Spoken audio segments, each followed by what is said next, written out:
গরমের ভর দুপুরে ভাতের প্লেটের পাশে একটুখানি তেঁতুলের আচার, কথাটা শুনলেই কিন্তু জিভে জল চলে আসে, তাই না? ছোটবেলায় স্কুলের গেটে কিংবা বন্ধুদের সাথে আচার ভাগ করে খাওয়ার সেই দারুণ স্মৃতিগুলো আমাদের সবারই আছে।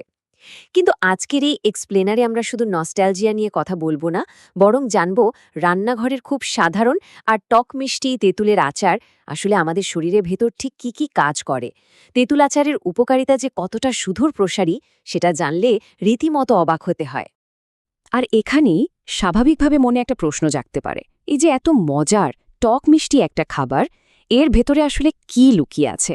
এটা কি শুধুই স্বাদের জন্য, নাকি এর পেছনে দারুণ কোনো বিজ্ঞানও কাজ করছে?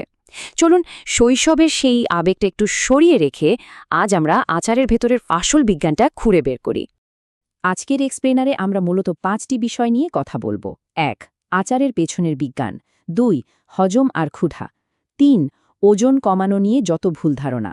4. সতর্কতা ও সঠিক পরিমাণের গুরুত্ব। আর সবশেষে 5. এটা কি শুধুই পুষ্টি নাকি স্রেফ একটা আবেগ?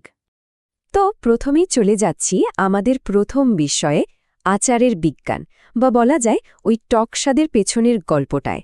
তেঁতুলের সবচেয়ে ইন্টারেস্টিং প্রাকৃতিক উপাদানটির নাম হল টার্টারিক অ্যাসিড।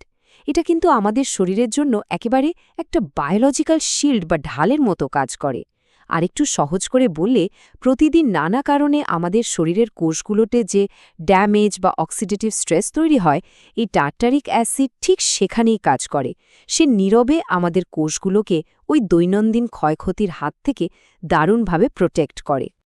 আর হ্যাঁ, শুধু যে টার্টারিক অ্যাসিড তা কিন্তু নয়, এই আচারের ভেতরে আরও বেশ কিছু সাইলেন্ট ওয়ার্কার বা নীরব কর্মী রয়েছে। যেমন ধরুন, প্রাকৃতিক অ্যান্টিঅক্সিডেন্ট, বেশ কিছু ভিটামিন আর পটাশিয়াম ও ম্যাগনেসিয়ামের মতো ভীষণ দরকারি কিছু মিনারেলস। এগুলো সবই শরীরের স্বাভাবিক কাজকর্ম ঠিক রাখতে সাহায্য করে। যদিও আচার কখনো আমাদের নিউট্রিশন বা পুষ্টির প্রধান উৎস হতে পারে না, কিন্তু দৈনন্দিন ডায়েটে এটা বেশ চমৎকার একটা বায়োলজিক্যাল ভ্যারাইটি বা বৈচিত্র্য যোগ করে, এটা নিশ্চিত। এবার আসছি দ্বিতীয় বিষয়ে, হজম ও ক্ষুধা, অর্থাৎ কিভাবে আচার আমাদের পাকস্থলীকে সক্রিয় করে। খেয়াল করলে দেখবেন অনেক জায়গাতেই কিন্তু ভারী বা রিচ খাবার খাওয়ার পর একটুখানি তেঁতুলের আচার খাওয়ার একটা চল আছে। এর পেছনের বায়োলজিক্যাল কারণটা কিন্তু দারুণ।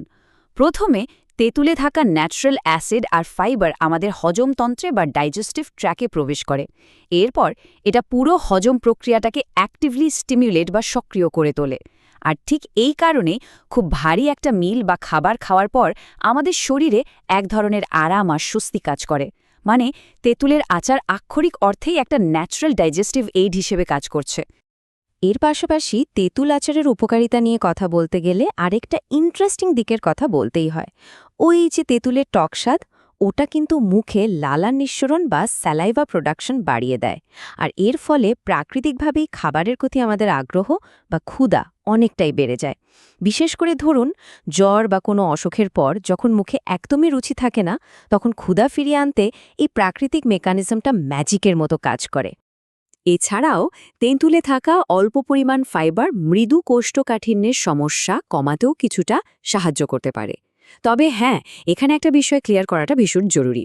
ফাইবার আমাদের সাহায্য করছে ঠিকই, কিন্তু আচার কোনোভাবেই কোনো মেডিকেল ট্রিটমেন্ট বা ডাক্তারি ওষুধ নয়।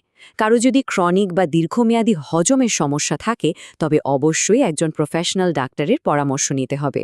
চলুন এবার কথা বলি আমাদের তৃতীয় বিষয়টা নিয়ে, ওজন কমানো সম্পর্কিত ভুল ধারণা, অর্থাৎ কোনটা ফ্যাক্ট আর কোনটা ফিকশন।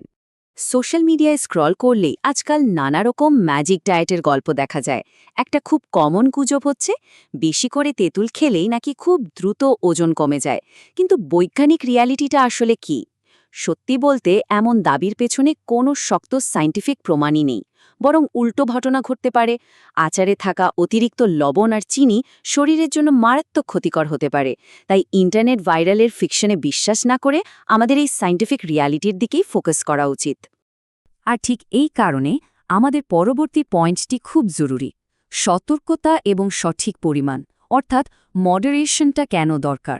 যাদের গ্যাস্ট্রিকের সমস্যা, আলসার, হাই ব্লাড প্রেশার বা ডায়াবেটিস রয়েছে তাদের জন্য কিন্তু এই আচার খাওয়ার ক্ষেত্রে চরম সতর্কতা অবলম্বন করাটা মাস্ট।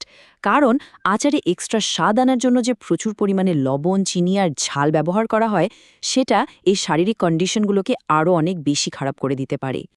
আর এখানেই আসে বাজার থেকে কেনা আচারের প্রসঙ্গ। সুপার শপ থেকে কেনা আচারগুলোতে অনেক সময় মারাত্মক সব প্রিজারভেটিভ আর কৃত্রিম উপাদান মেশানো থাকে। এই সবচেয়ে সেফ এবং হেলদি অল্টারনেটিভ হলো ঘরে তৈরি আচার। ঘরে আচার বানালে তেল, লবণ আর চিনির পরিমাণটা অন্তত নিজেদের কন্ট্রোলে রাখা যায়, যেটা ওই ক্ষতিকারক প্রিজারভেটিভের রিস্ক থেকে আমাদের অনেকটাই বাঁচায়। সব শেষে আমরা চলে এসেছি আমাদের শেষ পয়েন্টে। এটা কি শুধু পুষ্টি নাকি আবেগ, মানে শুধু কি খাবার নাকি তার চেয়েও বেশি কিছু? সত্যি বলতে তেঁতুলের আচার কিন্তু স্রেফ কিছু কেমিক্যাল উপাদানের একটা মিক্সচার নয়। এর সাথে আষ্টে পৃষ্ঠে জড়িয়ে আছে আমাদের ফেলে আসা শৈশবের স্বাদ, দাদি নানিদের বলা গল্প আর গ্রামের সেই অলস দুপুরবেলার নস্টালজিয়া। আসলে একটা খাবারের সবচেয়ে বড় শক্তিটা কোথায় জানেন? সেটা লুকিয়ে থাকে ওই খাবারটা আমাদের মনে ঠিক কী ধরনের স্মৃতি ট্রিগার করে তার উপর। আর যখন এই গভীর আবেগের সাথে সামান্য একটু পুষ্টিগুণও যোগ হয়, তখন এই খাবারটা কিন্তু আর শুধুই খাবার থাকে না, সেটা হয়ে ওঠে একটা সম্পূর্ণ অভিজ্ঞতা। পরিমিত মাত্রায় তেঁতুল আচারের উপকারিতার ঠিক এখানেই। এটা আমাদের স্বাস্থ্যের পাশাপাশি আমাদের মনে এক বুক প্রশান্তি আর এক গাদা সুন্দর স্মৃতির একটা অসাধারণ মেলবন্ধন ঘটায়। তাহলে একবার চিন্তা করে দেখুন তো, আমাদের সবার রান্নাঘরে এরকম আরও কত সাধারণ খাবার পড়ে আছে যেগুলো ঠিকই তেঁতুলের আচারের মতোই সাইলেন্টলি আমাদের স্বাস্থ্যের উন্নতি করছে আর সাথে সাথে আমাদের স্মৃতির পাতাগুলোকেও ভরিয়ে তুলছে। বিজ্ঞান আর স্মৃতির এই অসাধারণ পাজলগুলো কিন্তু সত্যিই দারুণ, তাই না? আজ এই পর্যন্তই। আশা করি এই বিষয়গুলো নিয়ে আমরা সবাই একবার হলেও নতুন করে ভাবব।